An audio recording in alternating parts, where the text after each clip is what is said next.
Seriously. Have you ever been in a room full of people, completely engaged in a deep conversation, and yet a part of you was just gone? Observing, analyzing, feeling the emotional currents of the room so intensely it's almost physical, all while planning your escape to a quiet corner with a good book. If that sounds like a typical Tuesday for you, my friend, you might just be an INFJ. We're often called the advocates, the mystics, the rarest personality type. And wow, it can be a lonely road sometimes, can't it? It's like you're given this incredible, sensitive instrument to read the world, but nobody gave you the user manual. You feel everything, you dream big, you want to heal the world, but you're also constantly running on empty, battling perfectionism and wondering if anyone truly gets you. Well, today you are not alone. This isn't just another personality overview. This is a survival guide, a heart-to-heart from those who've been in the trenches. This is critical INFJ advice, forged from the hard-won experience of seasoned INFJs who've learned to not just survive their gifts, but to truly thrive with them. So get comfortable. Let's talk about the real stuff. The boundary betrayal. Why your generosity is slowly destroying you. This is the dark secret that experienced INFJs don't always talk about openly, but it's absolutely critical you understand it. Your inability to set boundaries isn't noble. It's not proof that you're a good person. It's actually a form of self-abandonment that eventually poisons every relationship you have. Here's how it typically goes. You care about someone deeply. You notice they're struggling. You feel what they're feeling, not just empathy but actual felt sense of their pain in your own body. Your natural instinct is to help. You listen late into the night. You offer advice. You sacrifice your own rest, your own plans, your own emotional well-being to be there for them. You do this because it feels like the right thing to do, because you genuinely love them, and because you believe that enough care and effort can help them heal. Except something insidious happens. Months pass. Years pass. You're still showing up. They're still struggling in the same way. And somewhere along the line, your love transforms into resentment. You start keeping mental scorecards of all the times you've been there for them while they weren't there for you. You feel like a therapist instead of a friend. You start resenting the very person you were trying to save. This isn't because they're ungrateful or because you're shallow. It's because you crossed a boundary that shouldn't have been crossed in the first place. The uncomfortable truth is this.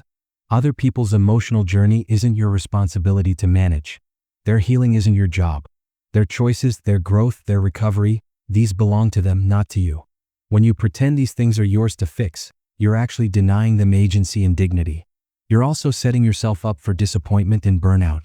What does healthy boundary setting actually look like for an INFJ? It's not about becoming cold or distant. It's about being honest. I care about you and I'm also at capacity right now. I want to support you and I can't be your therapist. This situation is really hard and I need to take care of my own mental health first. These statements might feel uncomfortable the first time you say them, but they're actually the most loving things you can communicate. Experienced INFJs also talk about recognizing the difference between supporting someone and being responsible for their well-being. Support means being there when they ask for help. It means cheering them on. It means believing in their capacity to figure things out. Responsibility means feeling like you have to fix it, save them, prevent them from suffering. One is healthy. The other is a slow burn into resentment and exhaustion. The intuition trap, when your gut feeling is actually just your anxiety in disguise. Your intuition is genuinely powerful and it's right more often than it should be. But here's where experienced INFJs often get tripped up. They learn to trust their intuition so completely that they stop fact-checking it. They treat that feeling in their chest as absolute truth, and they make major life decisions based on sensing rather than knowing. The problem is that your intuition can lie. Not intentionally, but it lies nonetheless. When you're anxious, your brain starts connecting dots that don't actually connect. You notice one thing that feels slightly off, and your mind quickly constructs an entire narrative around what it means. You feel uneasy about someone, and you assume it's because they're not trustworthy, when really it might just be that they remind you of someone who hurt you before. Your intuition is picking up on your own fear response, not on something true about that person. This distinction matters enormously. Experienced INFJs talk about developing what you might call intuitive literacy. The ability to know when your intuition is genuinely picking up on something real versus when it's your nervous system sending false alarms. Real intuition has certain characteristics. It's usually calm and quiet, even when it's telling you something uncomfortable. It often comes with specific sensory information. You're picking up on something concrete that you can point to if someone asked you to explain. It tends to be consistent over time rather than fluctuating. It often shows up about people and situations you have direct experience with rather than abstract future outcomes. Anxiety-driven intuition, on the other hand, tends to be loud and insistent. It often comes with physical panic responses.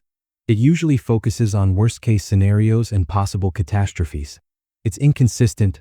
One moment you're certain something bad is going to happen, and the next moment you're reassured.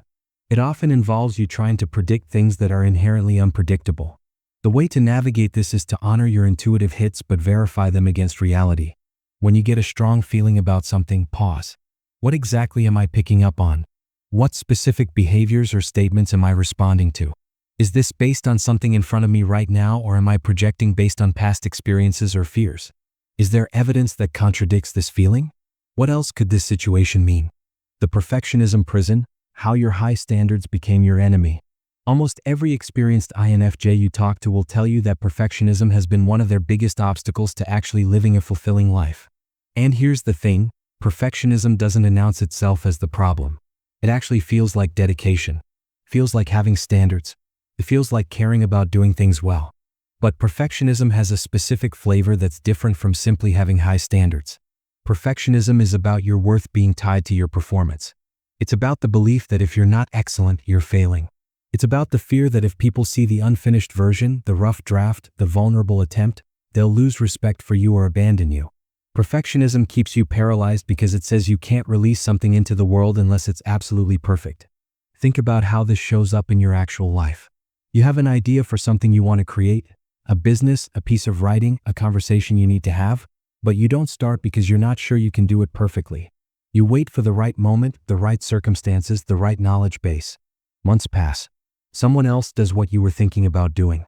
You watch them succeed with their imperfect version while your perfect idea remains unstarted in your head. Or maybe you do start something but you hide it. You don't show your work until it's completely polished. You don't ask for feedback while you're developing it because you can't bear for someone to see it in an unfinished state. You end up working in isolation, which actually makes the work worse because you don't get the benefit of outside perspective and collaboration. The other damage perfectionism does is it makes you brutally hard on yourself. Experienced INFJs talk about the internal voice that's constantly criticizing, constantly finding what's wrong, constantly disappointed in the gap between how you performed and how you should have performed. This voice wears you out. You're already managing a lot internally, and then you add this relentless self-judgment on top of it. Here's what releasing perfectionism actually looks like. It means finishing things that are good enough rather than perfect. It means showing your work while it's still developing. It means having imperfect conversations that move things forward instead of waiting for the perfect moment that might never come. It means being willing to do something badly the first time so you can learn and do it better the next time. It means understanding that your worth as a person has absolutely nothing to do with how well you performed at a specific task. Start small. Pick one area of your life where perfectionism has been paralyzing you. Now give yourself explicit permission to do it imperfectly. Write that email without editing it 17 times. Share that idea even though you haven't thought through every possible angle. Apply for that position even though you don't meet every single requirement. Finish the project at 70% quality instead of waiting for 100%. Notice that the world doesn't collapse. People don't reject you. In fact, things actually move forward. The energy economics of being hyper-aware, why you're always running on empty. Here's something that usually surprises people about INFJs. You're not tired because you're lazy or because you have low energy. You're tired because the basic act of existing in the world uses more energy for you than it does for other people. This isn't a character flaw or something you can overcome with caffeine and determination. It's neurological.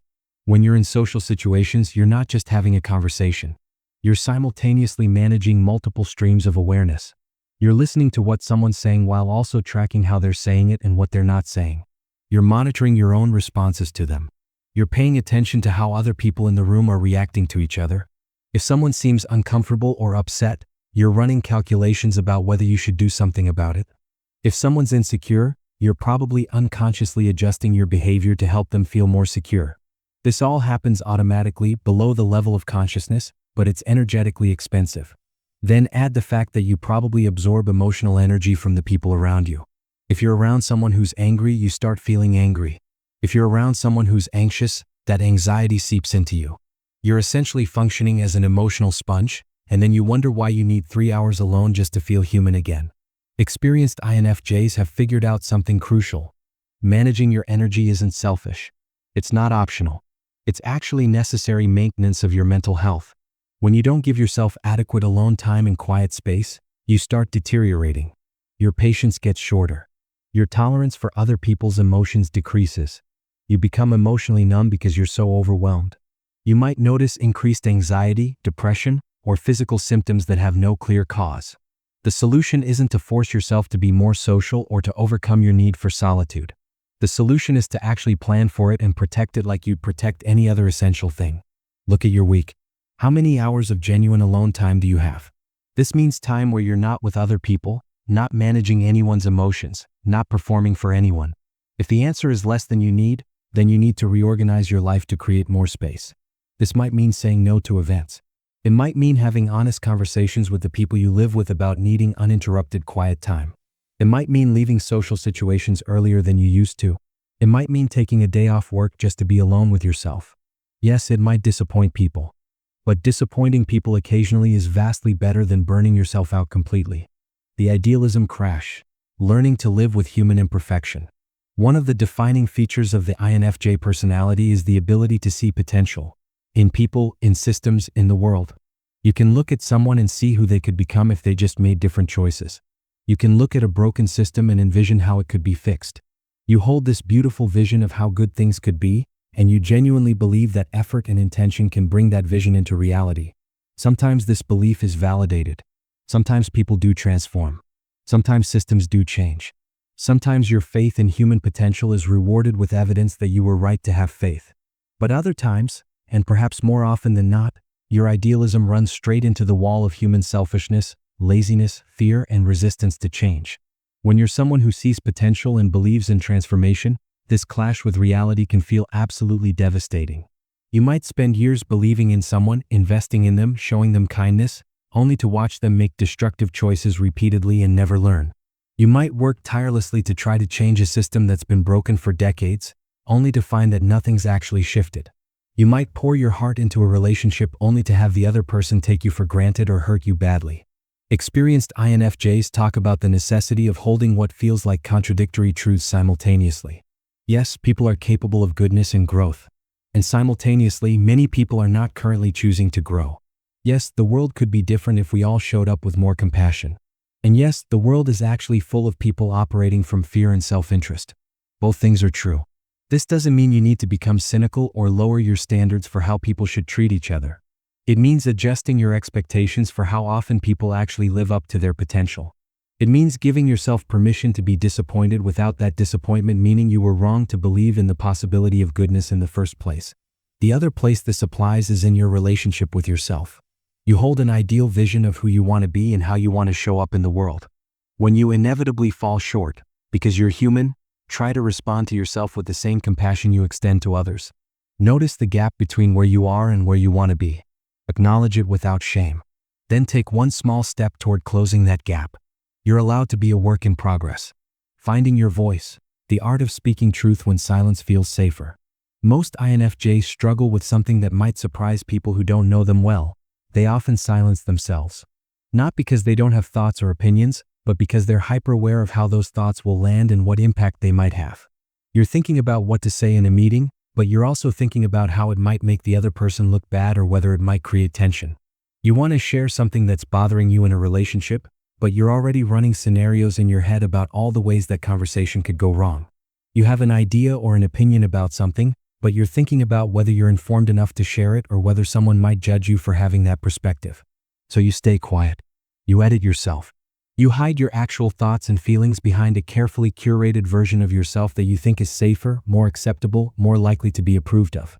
The problem is that this self-editing creates a profound disconnection from yourself. You're essentially deciding that other people's comfort is more important than your authenticity. Experienced INFJs talk about how this silence compounds over time. It starts small, a meeting where you don't speak up even though you have something valuable to contribute.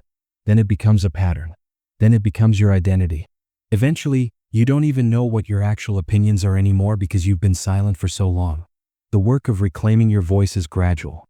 You're not going to go from completely silent to completely uninhibited overnight, but you can start testing the waters. Say one thing in a meeting that you normally wouldn't say. Tell someone something that's bothering you. Express an opinion that differs from the group. Notice that the world doesn't end. Notice that people don't reject you. In fact, notice that many people actually respect you more when you're honest about who you are and what you think. Your natural empathy and sensitivity actually make you really good at expressing difficult truths. You're not going to be harsh or insensitive. You're going to frame things with consideration for how they land. You're going to be thoughtful about impact. These skills make you an excellent communicator of authentic, honest information. You're not going to blow up relationships by speaking your truth. You're going to actually strengthen them by being real. The relationship audit. Knowing who actually deserves your energy. INFJs give their energy very strategically. They invest deeply in people they care about. They remember important details about their lives. They show up for them in meaningful ways. But sometimes you invest deeply in relationships that aren't actually reciprocal or healthy. You end up being someone's therapist or cheerleader or emotional support system while they're not actually invested in you. The reason this happens is partly because you're selective about who you invest in. You don't do casual friendships easily. When you open your heart to someone, you go all in. But sometimes you open your heart to people who aren't actually capable of meeting you at that depth, or who take your investment for granted, or who are so absorbed in their own struggles that they can't actually see you. Experienced INFJs talk about the importance of periodically auditing your relationships. This doesn't mean being cold or transactional about it, but genuinely looking at what's being exchanged. Do you feel seen in this relationship or invisible? Do you feel safe being yourself, or do you feel like you need to perform? Do they remember things you've told them, or do you always have to re-explain your life?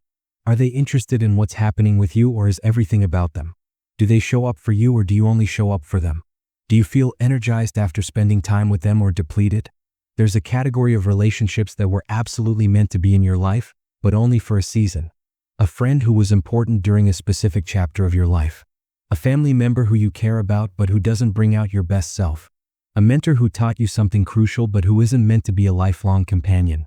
It's okay to recognize this and let those relationships evolve or end. You're not failing.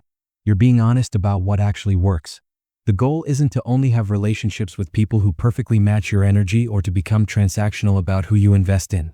The goal is to be intentional. To give your precious energy to people who actually value it. To build relationships that are reciprocal even if they're not perfectly balanced. To let go of people who consistently show you that they can't meet you where you need to meet them. The path forward? Living as your authentic self. Being an INFJ means existing with both tremendous gifts and real challenges. Your depth, your intuition, your capacity for meaningful connection, and your desire to create positive change in the world are genuine strengths.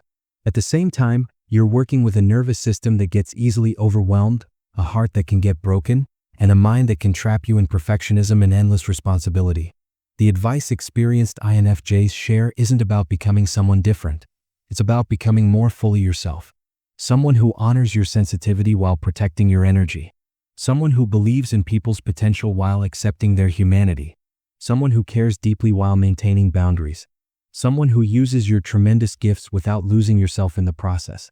You don't have to take all of this advice. You don't have to implement everything at once. Pick one insight that resonates with you right now and start there. Maybe it's setting a boundary with someone.